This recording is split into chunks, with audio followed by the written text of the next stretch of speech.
Alrighty, with all that being said, let's get into it with the stories today. All right, first one, Seahawks added wide receiver Josh Gordon to the active 53-man roster yesterday. Fantastic. Love to see this man back. You know, he just can't stay off the weed, and it is, you know, truly unfortunate. This man's an absolute great talent at receiver. Just has been basically been suspended every single season, and then when he gets back, he gets suspended again. So hopefully this is the last time that we have to kind of worry about Josh Gordon being on a roster. Hopefully he can kind of, stay off the weed at least during NFL season, right? I mean, I don't care what I don't care what y'all do, and you know the NFL just cares about the weed during the NFL season. So hopefully Josh Gordon can, keep it. I mean, what he's got week 16, 17, playoffs 1, 2, 3, so 5 weeks, maybe 6 weeks until the Super Bowl. So, I mean, Seahawks just getting better. DK Metcalf, Tyler Lockett, now Josh Gordon. I mean, that's speed, size, and speed and size. I mean, they've got it all there. Alrighty, and Seahawks still getting better. Washington is getting better. Washington's defense is getting better here. They just signed veteran linebacker Michael Kendricks off the Seahawks practice squad. He's a great player. The Seahawks, their defense is pretty stacked anyway, so, you know, that's why Michael Kendricks, he's a little bit towards the end of his career, and he was on the practice squad for Seattle, but that's a huge piece for Washington, great kind of veteran piece for that kind of young core defense that they're working with. I think this is a great pickup in Washington getting better defensively, and we all know that defense is already top 5, and now they're just getting better. Alrighty, this story hurt me when I saw this yesterday. Dang, this one hurt me. Cam Newton, quote, "I did not live up to Patriot standard." And you got to feel for this man. You know, took a 1 year, $1 million deal with the Patriots, trying to kind of revitalize his career. This man was getting shit on by the Panthers organization and the fans. They all wanted him to move off of Cam. And, you know, he was kind of out as a starting quarterback. So, you know, he thought he could kind of redeem himself here with the Patriots. And it's just unfortunate. It just didn't work. Now, did he play great? No. Could he have played better? Absolutely. Could the Patriots offense had better weapons? Absolutely. This wasn't a great fit. I mean, Tom Brady could barely make this offense work. Remember last year? I mean, the Patriots weren't that good. The offense wasn't anything special. So to put Cam Newton, who's not even close to Tom Brady's level just in quarterback play, to put him on this roster now, and you expect him to have success. So he was kind of behind the 8 ball in the season anyway. We were really rooting for this man, and to hear him say, you know, I didn't live up to the Patriots standards, it kind of hurt me a little bit, folks. I'm feeling a little bad for Cam Newton, honestly, and I really wanted this man to succeed, not just only for him just to be kind of the quarterback for the Patriots of the future, but just to have this man be a starting quarterback on any team coming into 2021. So don't think that's going to happen. If he plays, it's probably going to be kind of in a Jameis Winston role, kind of a backup learning. But I think this is the end of Cam, and I think he knows it. This quote, man, unfortunate, truly unfortunate.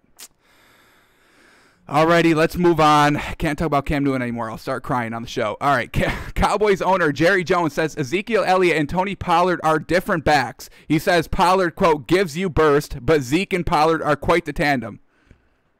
Pollard just put up like 80 yards on the ground and like 60 yards through the air. He doesn't need Zeke. Zeke's an afterthought at this point. Zeke has no impact on the Cowboys at all. So Jerry Jones, this is how we know that, you know, Jerry Jones is the root of maybe all evil for this Cowboys organization. He's still holding on to Zeke because he paid him. He has to kind of back up his decisions, but his decisions are really costing this Cowboys team. Firing Jason Garrett, hiring Mike McCarthy, paying Zeke instead of Dak. I mean, what are we doing here, Jerry? That's 3 strikes against you. Maybe we don't count the firing of Jason Garrett too much against Jerry Jones. A lot of Cowboys fans were calling for Jason Garrett's head anyway. He was always kind of 8-8, 9-7, rarely ever 10-6.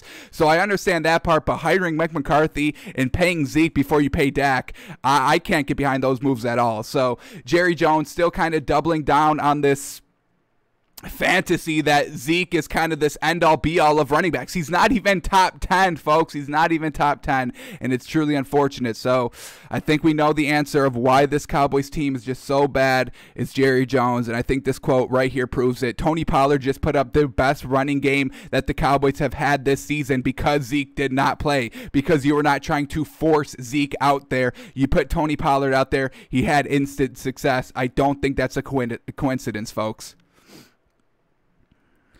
Alrighty, little snitch here on Instagram and Twitter. Dwayne Haskins got caught maskless at a strip club after the game last week. Look at it. Can you tell this is Dwayne Haskins? Can you tell that's that man? It's definitely him. We know it's him. It's confirmed it's him. But little snitches out here taking pictures of Dwayne Haskins when he's just trying to get some ass, y'all. Come on, look at that.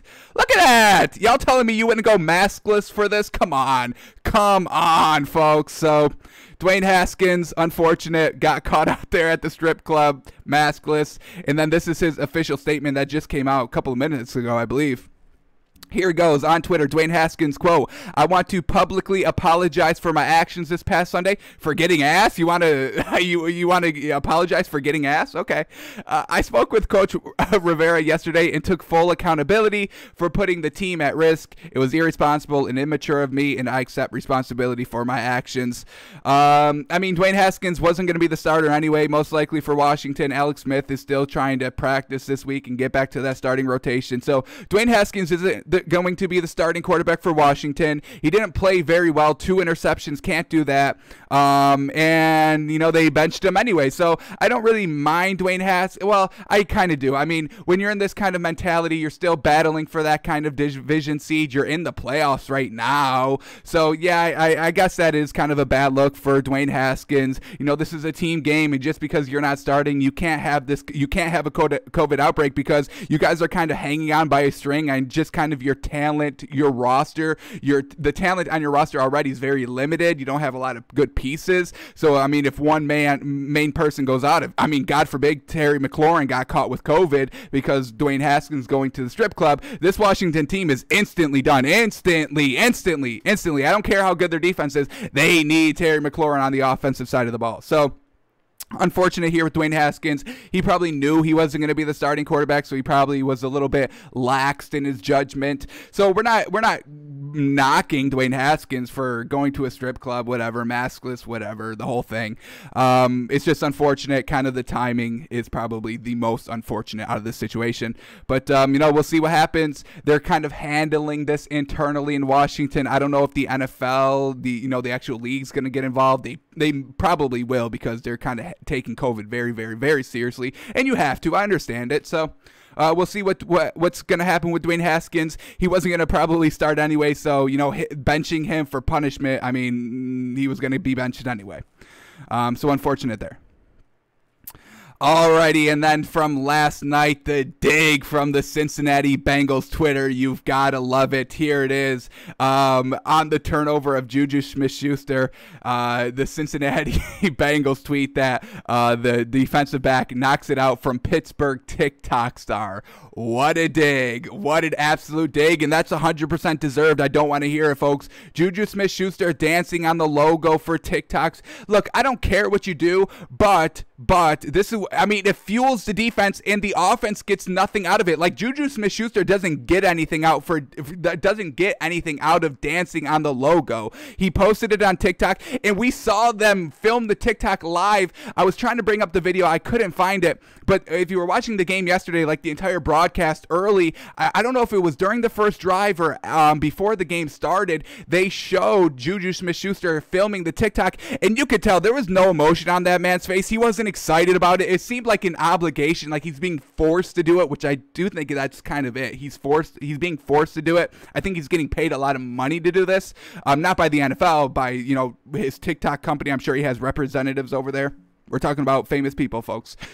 So I think he's getting paid to do this, and I don't think he likes doing it, and it just fuels the defense. We saw last week the defense kind of come out and be on fire because Juju Smith-Schuster wanted to dance on their logo, and then we saw here on Cincinnati, you're not going to disrespect us by dancing on our home field at midfield on our logo. You're not going to disrespect us. So the Steelers are already behind the 8-ball because of Juju Smith-Schuster's antics, and the enemy team, the opposing team, already has an advantage. Oh, they're going to disrespect us? Okay, we'll let y'all disrespect us, and then when you catch the ball, we're going to blast your ass and make you fumble. So Juju Smith-Schuster, you got to stop it. You got to stop it. Mike Tomlin's got to step in. Somebody's got to start stepping in and telling this man, you need to stop it because you're hurting us. You know, in the beginning when it was just all harmless and we were 11-0 and it wasn't making that much of an impact, you know, that I guess that's fine. I didn't like it then anyway, but, you know, do what you want. But now it's starting to affect the team and giving the opposing team more momentum. You don't want to do that. So somebody's got to nip this in the butt right now, folks, truly. Alrighty, and then here it is. 2 games on tonight. Tip-off of the NBA season. Cannot wait. 2 great games. Golden State versus the Nets. Would have been a lot better if, you know, Klay Thompson didn't get injured. You know, RIP to that man's career. But we get to see a healthy Steph Curry. That's going to be good. And we get to see a healthy Kevin Durant and Kyrie Irving work in a game setting. Cannot wait for it. And then we got Clippers-Lakers. I already kind of, you know, hinted at that at the top. You know, just this huge rivalry in LA. Players transferring teams, you know, defending champions Lakers, was supposed to be the champions Clippers. I mean, everybody had them winning last season, and, you know, they kind of got exited. What was it, second round? Not great. So we're going to we're going to predict the line here and do our moneymaker right now. So this is game 1. Really not sure where these lines are going to be, but for Nets Warriors, we're going to predict Nets minus 5. We'll go, 5, 6. I feel like 5's going to be low. I think they're going to kind of put this one high. We'll go Nets minus 7. This Warriors team isn't that deep. They just have Steph Curry. This Nets team, I mean, they've been building. They've been waiting. And we kind of saw what the Nets, you know, kind of B team did during the bubble. They were making it work. So now you had Kevin Durant. You had Kyrie Irving. It's really going to work. So we're going to go Nets minus 7. And then for Clippers-Lakers, we're going to go Lakers minus 5. It probably should be more than that, I think, because, I mean, LeBron and Anthony Davis, folks, this is the new kind of Kobe, Shaq, I would say. I mean, yes, I mean, they're nowhere like near kind of the similarities of Kobe kind of being a point guard or shooting guard and Shaq just being a pure center. We got LeBron and AD, 2 kind of power forward / centers going at it. So, you know, this is kind of the new wave that the Lakers are trying to build here. So we're going to go Nets minus 7, Lakers minus 5, and we'll give you, let's see what these actual lines are. Let's update this for the NBA, first time of the season. So we get Nets minus 7.5. Perfect, on the money, folks. And I mean, we haven't even had anything to really go off of. I love it. And then Lakers, all right, a little bit lower than we thought, and we like it. Lakers minus 3.5. Love it. All right, so this is what we're going to do for the moneymaker. Warriors, Nets. I do think I like the Nets overall as a team. They're at home. We haven't seen the Warriors play yet. They're not that kind of deep. Missing Klay Thompson this season is really going to hurt them. Steph, yeah, he's great, but really we know he's going to go get his, 30 and still hit the threes. He can still hit the threes from deep, folks. That hasn't changed. Nets with Kyrie and Kevin Durant. I don't know how well it's going to work out. They're really not. None of these, Kevin Durant and Kyrie Irving, they don't have really the attitude to be a number 1. They're kind of very insecure about themselves and kind of like to see what the media's saying about them. And I'm not trying to knock them at all. You put yourself out there. You know, people are going to make criticisms, and that's kind of fair. If you put yourself out on the internet, if you put yourself out, on, playing on a national broadcast stage for a professional athlete, you have to take some criticisms because there's always going to be criticisms. And I don't think they handle them very, very well. I think they take everything as an attack, and it's really not meant to be like that. So really not sure how this relationship's going to work. It's probably going to work very well in the beginning when everything's going right. We'll see how it kind of works when there's turmoil going on mid-season, fighting for playoff advantage, late in the season. We'll see how that works out, but we'll take the Nets minus 7.5 here. Opening day, Kevin Durant's going to want to be on fire. Kyrie Irving, I mean, this man's burning sage. It's not talking to the media, and, he's going to really want to kind of be out here and kind of prove why he's very good and why he can be so vocal. So we'll take the Nets -7, and we actually love the Lakers -3.5 here. I think that's some great value. I think this is an absolute blowout, folks. The Clippers did not get better in the offseason. They got a little worse, just lost their head coach, which is probably a blessing. Doc Rivers, I'm not a big fan of him. I mean, he works with talent all the time and still can't make it work. I don't get it. So we'll take Lakers -3.5. LeBron and AD, come on, they're getting their rings. LeBron, come on. You don't think he's going to want to kind of powerhouse this Clippers team? LeBron and Anthony Davis, they both go off, and they win by 4 easily. So our moneymakers for today, first NBA game of the season. Let's get back on it. We ended real hot last season on the NBA, folks. So we'll take the Nets -7.5. We'll swallow the 7.5, and we'll take the Lakers -3.5. Both home teams, both swallowing the points. First game, we'll see how this kind of season is going to shake out. We'll give you the highlights tomorrow. We'll break down the games tomorrow, and yeah. Nets -7.5, Lakers -3.5. Love it.